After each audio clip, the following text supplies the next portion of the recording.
Hello दोस्तों, स्वागत है आपका आज के मेरे इस वीडियो पाठ में। आज हमारे पास है समाज का अध्ययन। इस विषय में हम आज पढ़ेंगे भारत और उसके आगे। यह है कक्षा 6। तो इसमें जो पहला अध्याय है उसको हम देखेंगे। दोस्तों, पहला अध्याय है पृथ्वी पर स्थानों की स्थिति, यानी कौन सा स्थान कहाँ स्थित है, इस विषय पर ये पहला अध्याय है। और ये हमारे लिए जानना बहुत आवश्यक है और ये हर कक्षा के काम आने वाला है। और कोई भी प्रतियोगिता वाली परीक्षा है उसमें भी ये काम आने वाली चीज़ है। तो हम इसको ध्यान से समझेंगे और देखेंगे। इसमें जो भी जितने प्रश्नों के प्रश्न दिए गए हैं उनके उत्तरों को यहाँ पर प्रस्तुत करेंगे और प्रश्नों को हल करने का प्रयास करेंगे। दोस्तों, मैं हूँ CS जोशी और आप देख रहे हैं CS जोशी लर्निंग जोन। और आज के इस वीडियो पाठ में तो हम कक्षा 6 के भूगोल विषय पर पृथ्वी पर स्थानों की स्थिति के प्रश्नोत्तर हल करने जा रहे हैं।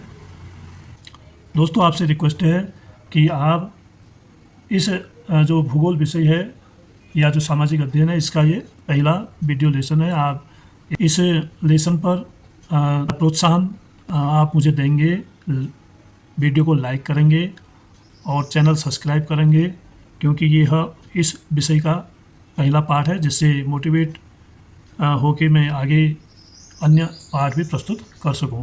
तो आइए देखते हैं पृथ्वी पर स्थानों की स्थिति। और यहाँ पर एक आर्यभट्ट जो आज से लगभग 500 शक संवत पहले उन्होंने एक बात कही है, उसको देख लेते हैं। पृथ्वी अंतरिक्ष में स्थित है जो जल, पृथ्वी, अग्नि और वायु से बनी है और यह गोलाकार है। यह सभी स्थलीय और जलीय प्राणियों से घिरी हुई है, ये कहा था आर्यभट्ट ने।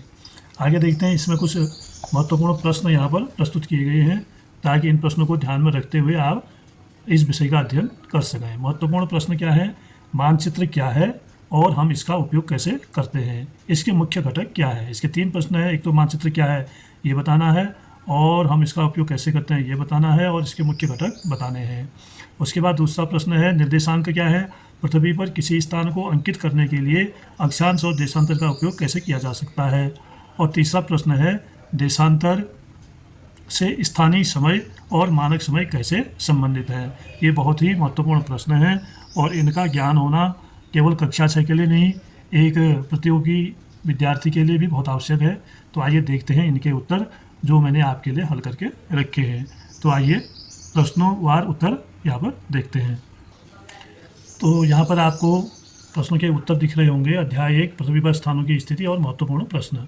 तो प्रश्न 1 है मानचित्र क्या है और हम इसका उपयोग कैसे करते हैं, इसके मुख्य घटक क्या हैं। तो इसका उत्तर है मानचित्र किसी स्थान की स्थिति बताता है और वहाँ तक कैसे पहुँचा जा सकता है ये भी बताता है। मानचित्र में दिशाओं को समझते हुए हम इसका उपयोग करते हैं। दूरी, दिशा और प्रतीक चिन्ह इसके प्रमुख घटक हैं। अब इसमें 2-3 उत्तर यहाँ पर दिए गए हैं। पहला तो मानचित्र क्या है, इसका उत्तर है मानचित्र किसी स्थान की स्थिति बताता है, वो स्थान कहाँ पर स्थित है ये बताता है मानचित्र, और वहाँ तक कैसे पहुँचा जा सकता है ये भी मानचित्र बताता है। जैसे आजकल आप लोग देखते हैं गूगल में लोग मानचित्र लगा के चलते हैं गाड़ी वाले, और किसी से पूछना नहीं पड़ता, उस स्थिति पर, उस स्थान पर वो पहुँच जाते हैं।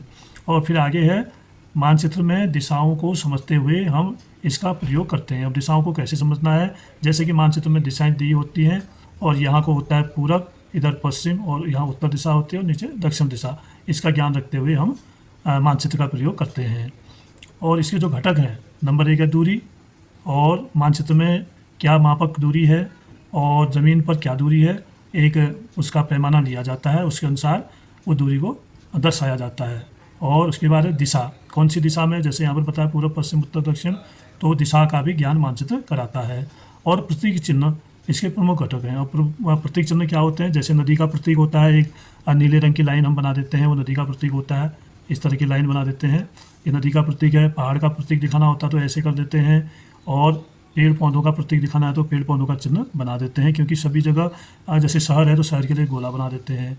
तो सभी चीज़ों को हम मानचित्र में लिख नहीं सकते हैं, तो क्या करते हैं हम किस प्रतीक से दिखाया है उसको नीचे लिख देते हैं और नक्शे में केवल प्रतीक लगाते हैं। तो हमें पता चल जाता है कि गंगा नदी कहाँ से निकल रही है और कहाँ समुद्र में वो मिल रही है। तो इसी तरह से कोई भी स्थान, कोई भी प्रतीक, उससे मानचित्र से हम पता कर सकते हैं। उसके बाद दोस्तों आइए दूसरा प्रश्न है निर्देशांक क्या है। दूसरा प्रश्न जैसे कि आप यहाँ पर देख रहे हैं, निर्देशांक क्या है? पृथ्वी पर किसी स्थान को अंकित करने के लिए अक्षांश और देशांतर का उपयोग कैसे किया जा सकता है? पहले तो हमने बताना निर्देशांक क्या है, तो इसका उत्तर देखते हैं। अक्षांश व देशांतर मिलकर एक स्थान के दो निर्देशांक होते हैं। अक्षांश और देशांतर जो है ये क्या है? निर्देशांक हैं। अब इसमें कह रहा है कि ये पृथ्वी पर किसी स्थान को अंकित करने के लिए अक्षांश और देशांतर का उपयोग कैसे किया जा सकता है। तो इन निर्देशांकों का उपयोग कैसे करते हैं उसको हम समझेंगे। तो जब हम मानचित्र को देखते हैं तो मानचित्र में दो तरह की लाइन हमें दिखाई देती है, या ग्लोब को देखते हैं तो ग्लोब में भी दो तरह की लाइनें होती हैं। जैसे पृथ्वी है या ग्लोब है, तो इसमें हम देखते हैं कि कुछ लाइनें तो ऐसे होती हैं,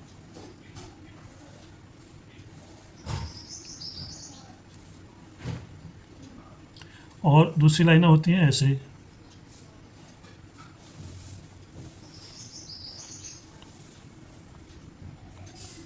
तो यही लाइनें जो हैं ये हैं निर्देशांक। अब यहाँ पर हम देखते हैं कि जैसे भारत यहाँ पर स्थित है, भारत यहाँ पर स्थित है,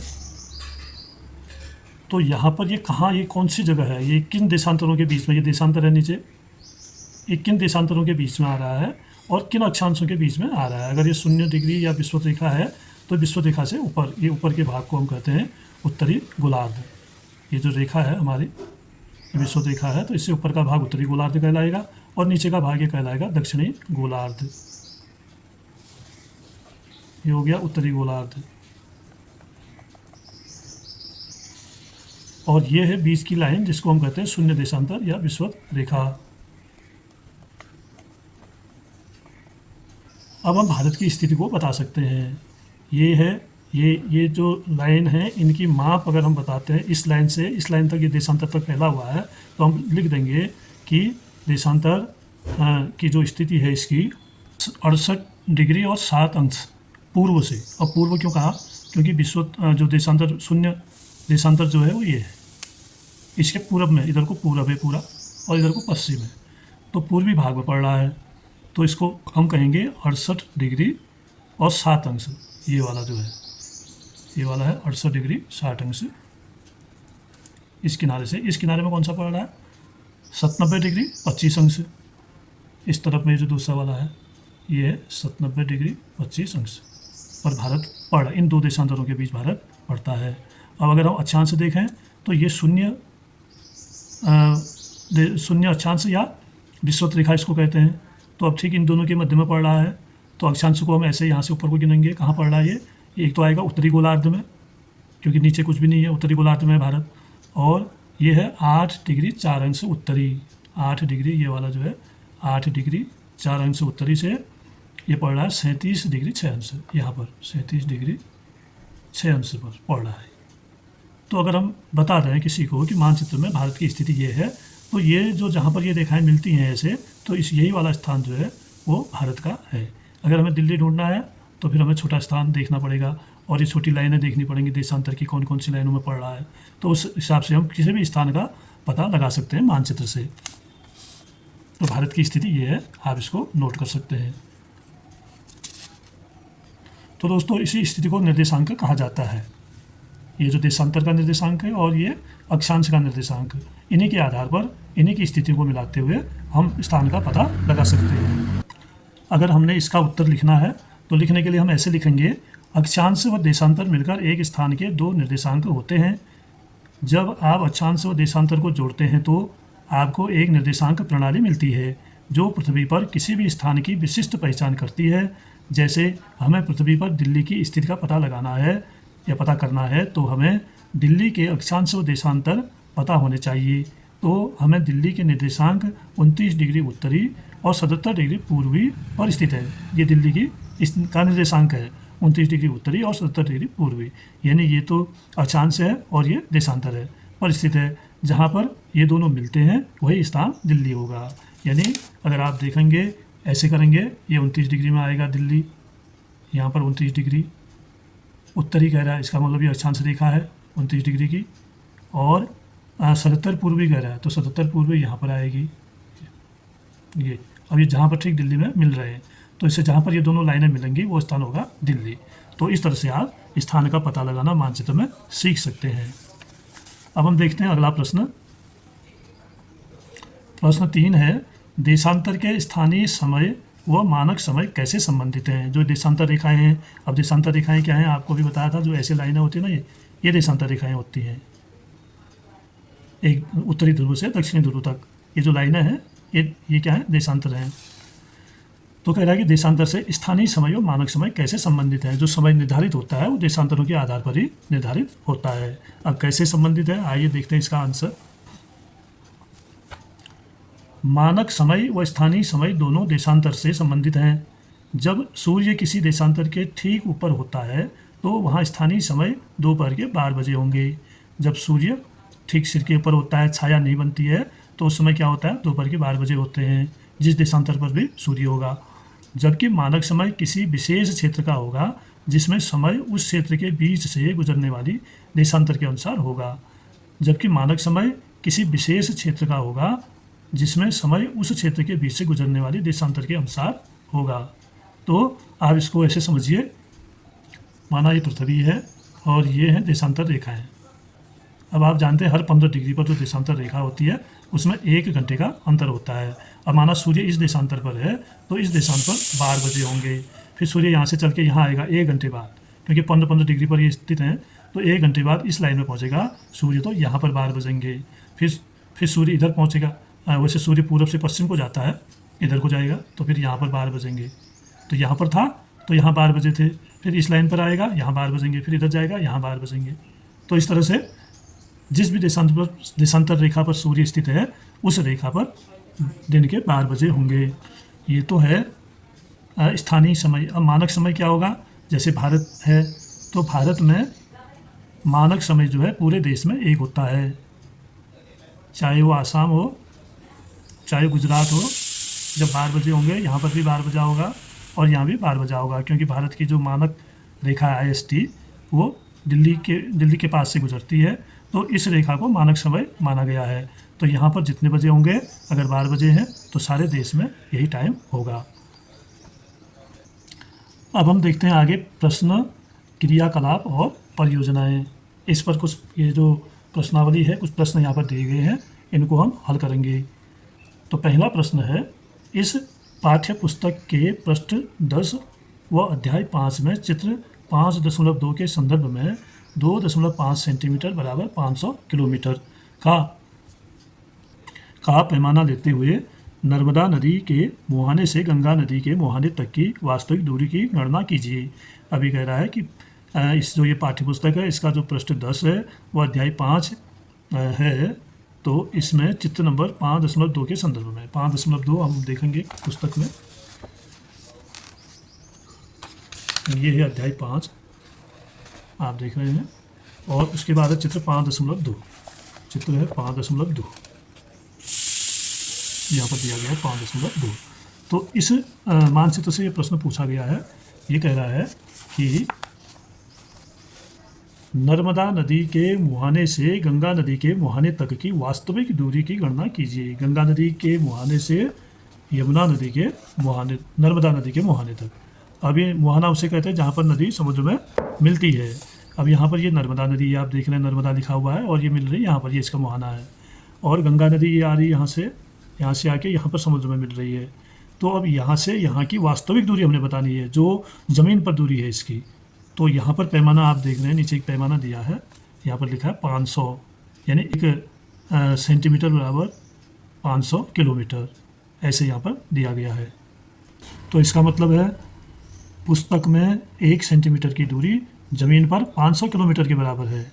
तो हम यहाँ पर नापते हैं, इसको देखते हैं कितने सेंटीमीटर आता है, उसी के हिसाब से हम इसका हिसाब करेंगे। तो हमारे पास है स्केल और इसको हम नाप लेते हैं। नाप के ये आ रहा है, देखिए आप 10 सेंटीमीटर करीब आ रहा है। तो अगर हम इसको 10 भी मान लेते हैं तो इसकी दूरी, नक्शे पर दूरी है 10 सेंटीमीटर। नक्शे पर दूरी इसकी 10 सेंटीमीटर है। तो इसको कैसे हमने हल किया आप देखिएगा ध्यान से।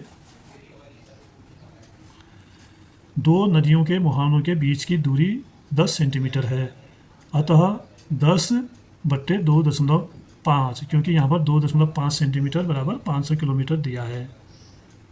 और इसी पैमाने को लेते हुए हमने देखना है तो नक्शे में तो है 10 सेंटीमीटर और यहाँ पैमाने में है 2.5 मीटर, तो इसका भाग इसमें दे देते हैं। तो 4 गुना बड़ा है 10, ढाई, ये ढाई दिया गया है, ढाई, ढाई 5 और ढाई 7.5 और ढाई 10, यानी 4 गुना।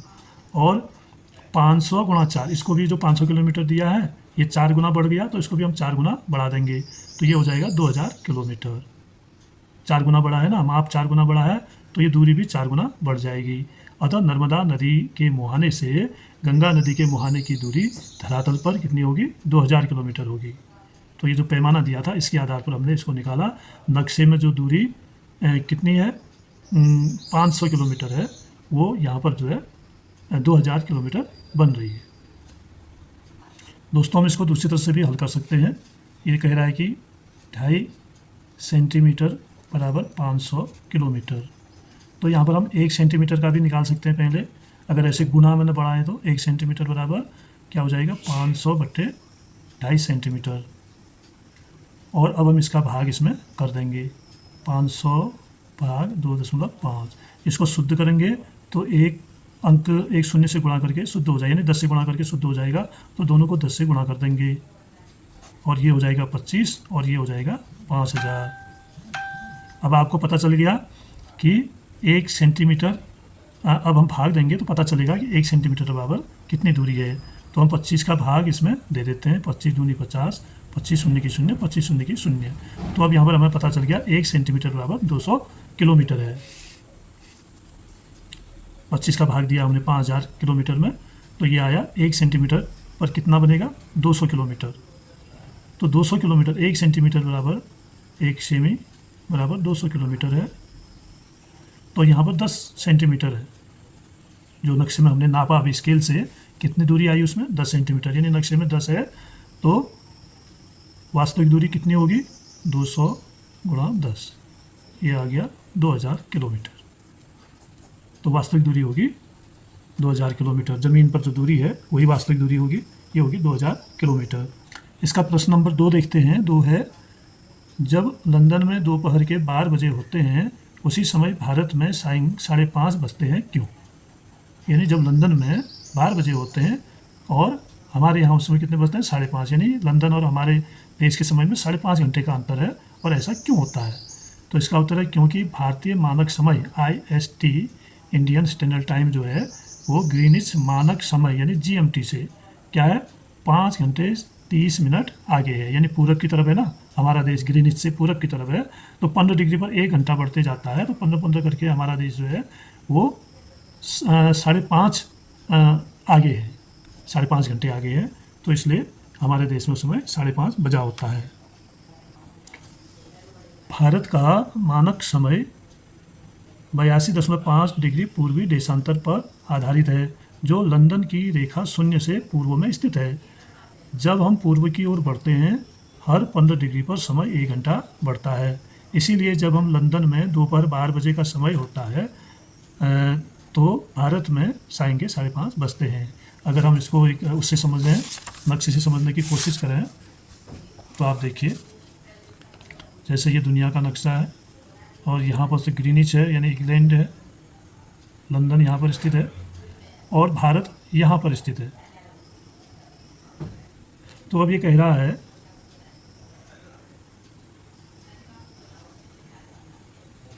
ये है भारत, ये श्रीलंका है, यहाँ पर छोटा सा नक्शा आपके लिए। तो ये कह रहा है कि भारत का मानक समय 52.5 पूर्वी देशांतर है। अब ये पूर्वी वाला हिस्सा है, इस लाइन से इधर को पूर्वी और इधर को कहते हैं पश्चिमी। तो हमारे देश के बीच से जो लाइन जाती है देशांतर, ये है 82.5 डिग्री पूर्वी। ठीक हो गया। जो लंदन की रेखा 0 डिग्री से पूरब में है, अब ये है 0 देशांतर, 0 डिग्री देशांतर, ये इससे पूरब में है। अब कितना आगे है आप जानते हैं, इधर को जब हम जाते हैं ना तो 15 डिग्री पर 1 घंटा बढ़ जाता है, फिर अगले 15 पर 1 घंटा और बढ़ जाता है, फिर अगले 15 पर 1 घंटा और बढ़ जाता है। तो इस तरह से जाते जाते ये 52.5 पर आधारित हमारा टाइम है। तो यहाँ पहुँचते पहुँचते ये क्या हो जाता है, जब लंदन में दोपहर के 12 बजे होते हैं तो भारत के सायं में 5:30 बजते हैं। तो यहाँ पर 5:30 बजे होते हैं उस समय हमारे देश में। तो अगर हम इसका हिसाब बनाएं, 15 52.5 में कितना होगा? 82.5 में 15 का भाग कर देंगे, 15 पंचे 75, ये आ गया 5 घंटे। और घटाएंगे 12, 12 में 5, 7, इधर अब मिनट दशमलव लग गया तो इस तरफ मिनट आएंगे, फिर ये 5 आ गया, 15 पंचे 75, ये आधा घंटा ये आ गया।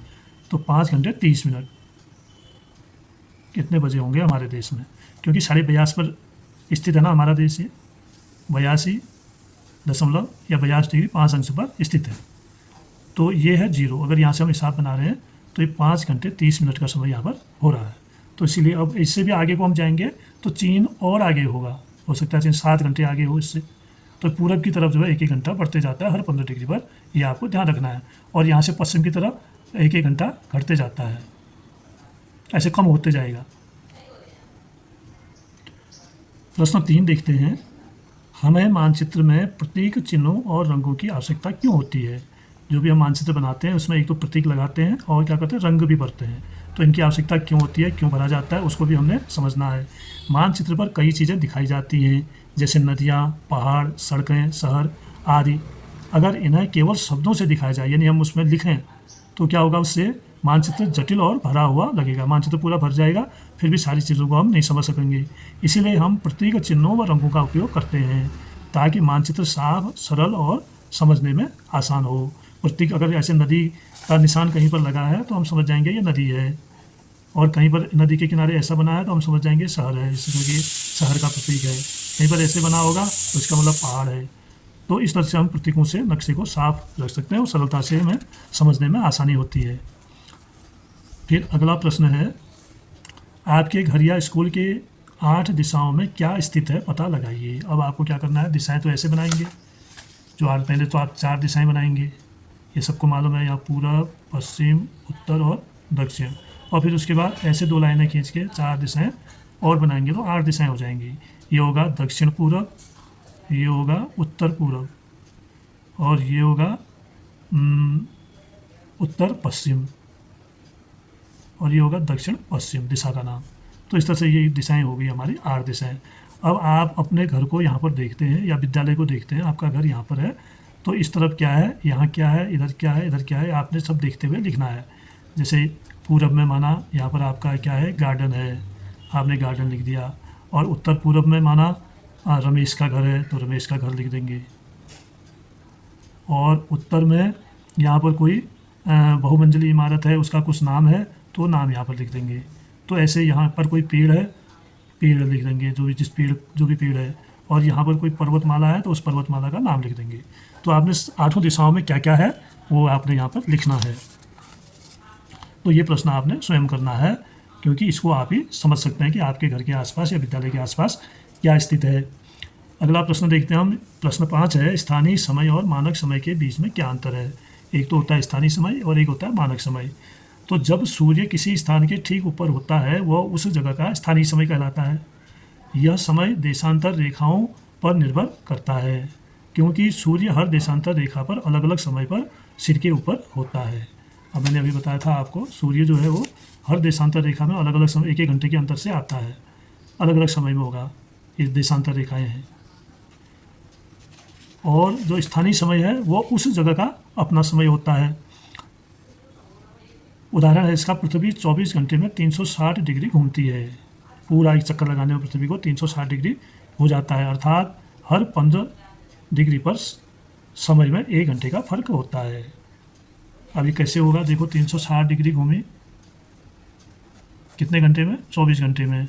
तो 24 का भाग हम देंगे तो 1 घंटे में कितना घूमे ये इसमें पता चल जाएगा। 24 एकम 24 घटाया 2 1 0 24 पंचे 120, ये 15 डिग्री पर 1 घंटे का अंतर आ रहा है यहाँ पर।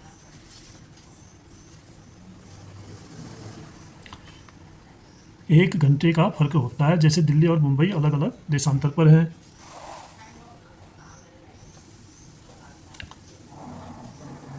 देशांतर रेखाओं पर हैं, इसीलिए उनके स्थानीय समय में थोड़ा फर्क होता है। अब जो मानक समय है, किसी क्षेत्र में अलग अलग जगहों के अलग अलग स्थानीय समय से भ्रम न हो, इसीलिए पूरे देश के लिए एक ही समय, एक स्टैंडर्ड टाइम जो होता है वो तय कर दिया जाता है, जिसे मानक समय कहते हैं।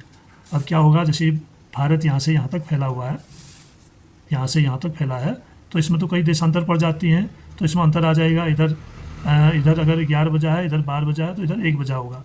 इस समस्या को समाप्त करने के लिए जो मानक रेखा है उसी से समय लिया जाता है। अगर यहाँ 12 बजा है तो सारे देश में उस समय जो स्थानीय समय होगा वो 12 बजे का होगा। किसी क्षेत्र में अलग अलग जगहों के अलग अलग स्थानीय समय से भ्रम न हो, इसीलिए पूरे देश के लिए एक ही समय तय किया जाता है, जिसे मानक समय कहते हैं। यह भी एक देशांतर रेखा के आधार पर चुना जाता है। भारत का मानक समय 82 डिग्री 30 अंश पूर्वी देशांतर रेखा है के आधार पर तय किया गया है। इसे हम भारतीय मानक समय या IST यानी इंडियन स्टैंडर्ड टाइम कहते हैं, और पूरा भारत इसी समय के अनुसार चलता है, यानी पूरे भारत में उस समय वही समय होगा। फिर देखिए अगला प्रश्न 6 है, दिल्ली और बेंगलुरु का अक्षांश क्रमशः 29 डिग्री उत्तरी तथा 130 उत्तरी है, और उनका देशांतर लगभग 77 डिग्री पूर्वी एक ही है। दोनों नगरों के बीच स्थानीय समय में कितना अंतर होगा?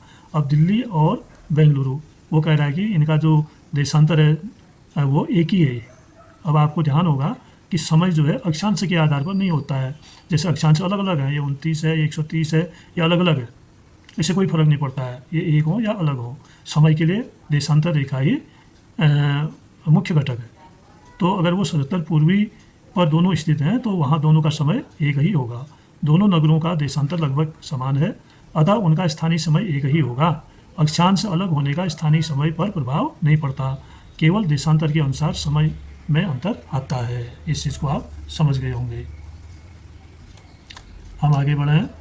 प्रश्न 7 है, निम्नलिखित कथनों पर सही या गलत का चिन्ह लगाइए और इसे एक या दो वाक्यों में समझाइए। पहले तो बताना है कि सही क्या है गलत क्या है, और उसके बाद फिर हमने एक उसमें वाक्य भी लिख देना है। तो पहला है, अक्षांशों की सभी समानांतरों की लंबाई समान होती है। तो ये है गलत। गलत क्यों है? जो अक्षांश होते हैं वो ये है, आप देख रहे हैं ना, ये अक्षांश है ऊपर को जो ऐसे जा रहे हैं विषुवत रेखा से ऊपर को। अब सबकी लंबाई समान कैसे होगी? जो शून्य वाला है सबसे बड़ा है, देखो बीच में है, और जो सबसे नीचे है और इससे भी कोई नीचे होगा तो ये सबसे छोटा होगा, तो इसलिए इनकी लंबाई बराबर नहीं होती है। तो इसने होती है लिखा है, तो ये इसको हम गलत मानेंगे, और यही इसी तरह हम इसका उत्तर लिख लेंगे।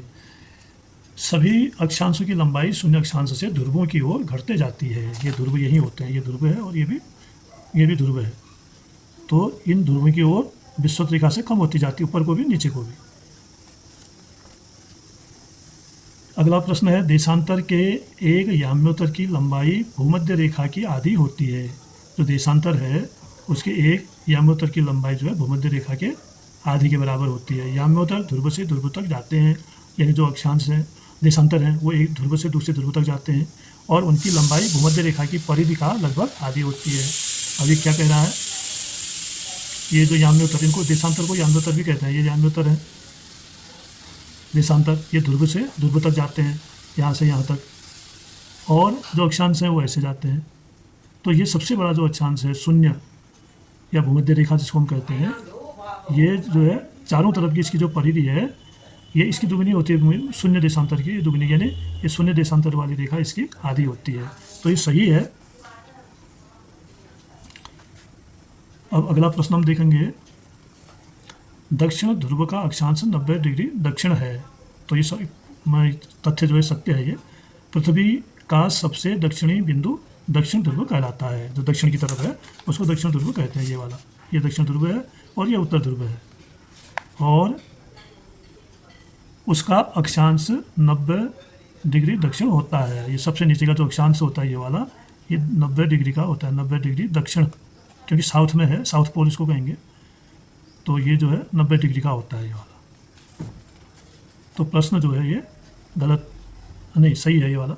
अगला है, असम में स्थानीय समय और IST भारतीय मानक समय एक ही है। ऐसा हो सकता है क्या कि आसाम में जो है मानक समय, अब आपको मैंने बताया था ये दिल्ली यहाँ पर है, ये हमारा मानक समय यहाँ से होके जाता है, और इधर है आसाम, लगभग थोड़ा इधर को होगा आसाम।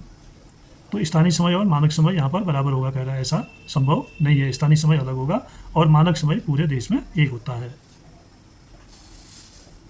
यहाँ पर मैं बता रहा हूँ, ये भारत है, ये है शून्य देशांतर, भारत के लिए जो 50.5 देशांतर है वो ये है, मानक समय ये है, आसाम यहाँ पर है। और तो इस आसाम के लिए मानक समय और स्थानीय समय तो यहाँ का लोकल समय है वो अलग होगा, और जो मानक समय है वो अलग होगा, तो ये संभव नहीं है, तो ये है गलत। अगला प्रश्न देखेंगे, इसका उत्तर हम क्या लिखेंगे, देखिए, असम भारत के पूर्वी भाग में होने के कारण वहाँ का स्थानीय समय IST से लगभग 1 घंटे आगे होता है, लेकिन पूरे देश में एक ही मानक समय अपनाया गया है। अब देश का जो मानक समय वो तो एक ही है पूरे देश में, अगर 5 बजे हैं शाम के तो सभी जगह 5 बजे होंगे, वो मानक समय हुआ। और जो वहाँ का देशांतर है उसके आधार पर अगर हम उस समय को लें तो वो समय अलग होगा। अगला प्रश्न है, समय क्षेत्र को पृथक करने वाली रेखाएं देशांतर के याम्योत्तर के समान होती हैं। जो समय क्षेत्र को पृथक करती हैं, समय क्षेत्र को पृथक करने वाली देशांतर रेखाएं देशांतर के याम्योत्तर के समान होती हैं। जैसे कि आपको बताया गया था, ये रेखाएं जो अलग अलग होती हैं ना, ये इस समय को 1-1 घंटा बढ़ाते जाती हैं, इधर को इधर को माइनस होता जाता है इधर को। समय क्षेत्रों को बांटने के लिए 15-15 डिग्री के अंतर पर याम्योत्तर रेखाओं का उपयोग ही किया जाता है। 15-15 डिग्री पर होते हैं। जैसे यहाँ पर 15 है तो यहाँ पर 30 होगा, यहाँ 45 होगा, यहाँ 60 होगा, ऐसे 75 होगा और फिर 90 होगा। 90 इधर को होते हैं, ऐसे 90 इधर को होते हैं, कुल मिला के होता है 180। क्योंकि समय पृथ्वी के घूर्णन और देशांतर पर निर्भर करता है। अब ये तो अगर आपको उत्तर लिखना है तो यहीं तक लिखना काफ़ी है, तो इतना ही लिख सकते हैं आप। अगला जो प्रश्न है ये है, भूमध्य रेखा एक अक्षांश वृत्त भी है। तो ये सही है प्रश्न। भूमध्य रेखा 0 डिग्री अक्षांश वृत्त होती है और सभी अक्षांश वृत्तों में सबसे बड़ा होता है। अब भूमध्य रेखा कौन सी है, ये वाली 0 डिग्री, विषुवत रेखा, भूमध्य रेखा, कई नाम है इसके। तो ये सबसे बड़ी रेखा है, ऊपर की रेखा नीचे की छोटी होते जाती हैं, तो इसको 0 डिग्री अक्षांश वृत्त भी कहते हैं। और सभी अक्षांश वृत्तों में ये सबसे बड़ा होता है, क्योंकि पृथ्वी यहाँ पर सबसे ज़्यादा चौड़ी और ध्रुवों की ओर कम होती जाती है, ये लाइनें छोटी होती जाती हैं। फिर दोस्तों इसके बाद एक वर्ग पहेली यहाँ पर दी गई है, तो इसके भी उत्तर इस तरह से आप लिखेंगे। उत्तर क्या होंगे, बाएं से दाएं, जो बाएं से दाएं ऐसे भरे होंगे इसमें। तो मैं आपको पुस्तक दिखा देता हूँ। ये है बाएं से दाएं, इधर को जब आप भरते हैं तो इसको कहते हैं बाएं से दाएं, ऐसे भरेंगे। और ऊपर से नीचे जो नाम आएंगे उनको ऐसे भरेंगे, और जो नंबर दिए हैं वही भरना है। जैसे पहला यहाँ पर भरना है हमने, दूसरा फिर ऐसे ऊपर से नीचे को भरना है, और तीसरा ऐसे भरना है, तीसरा और चौथा ऐसे भरना है, पाँचवा ऐसे भरना है, छठा ऐसे भरना है। तो इसमें भरेंगे, और अब इनके आंसर यहाँ पर दिए गए हैं आपके लिए। तो आपको पहले में बाएं से दाएं की ओर जो भरना है, सबसे पहले है वह समय जिसका हम भारत में अनुसरण करते हैं, उसको क्या कहते हैं, मानक समय। तो आप इसको मानक समय लिख देंगे। फिर तीसरा वाला है, देखिए, मानचित्र में एक बृहद क्षेत्र को लघु रूप में दिखाना। अगर हम इसको कोई बड़ा क्षेत्र है उसको छोटे में दिखाते हैं तो उसे हम कहते हैं नक्शा, नक्शा या मैप, MAP मैप भी आप इसको लिख सकते हैं। वैसे अंग्रेजी के अक्षरों में ही इसको भरा जाना है, और आपकी सुविधा के लिए हिंदी में दिए गए हैं।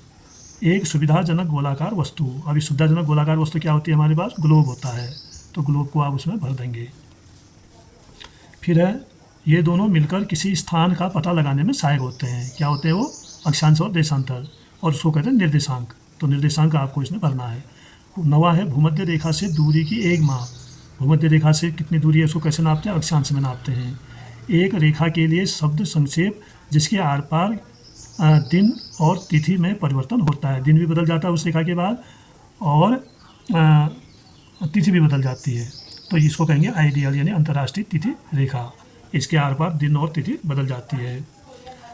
ऊपर से नीचे जो ऐसे भरने थे उनमें आप भरेंगे मार्ग खोजने का सरल साधन, उसको कहते हैं मानचित्र। जो अक्षांश और देशांतर मिलकर बनाते हैं वह है ग्रिड। ऐसे ऐसे जो लाइनें आती हैं ना, जाल जैसा बनता है, ऐसे अक्षांश होती हैं और ऐसे होते हैं देशांतर, तो एक जाल जैसा बनता है, उसको कहेंगे हम ग्रिड।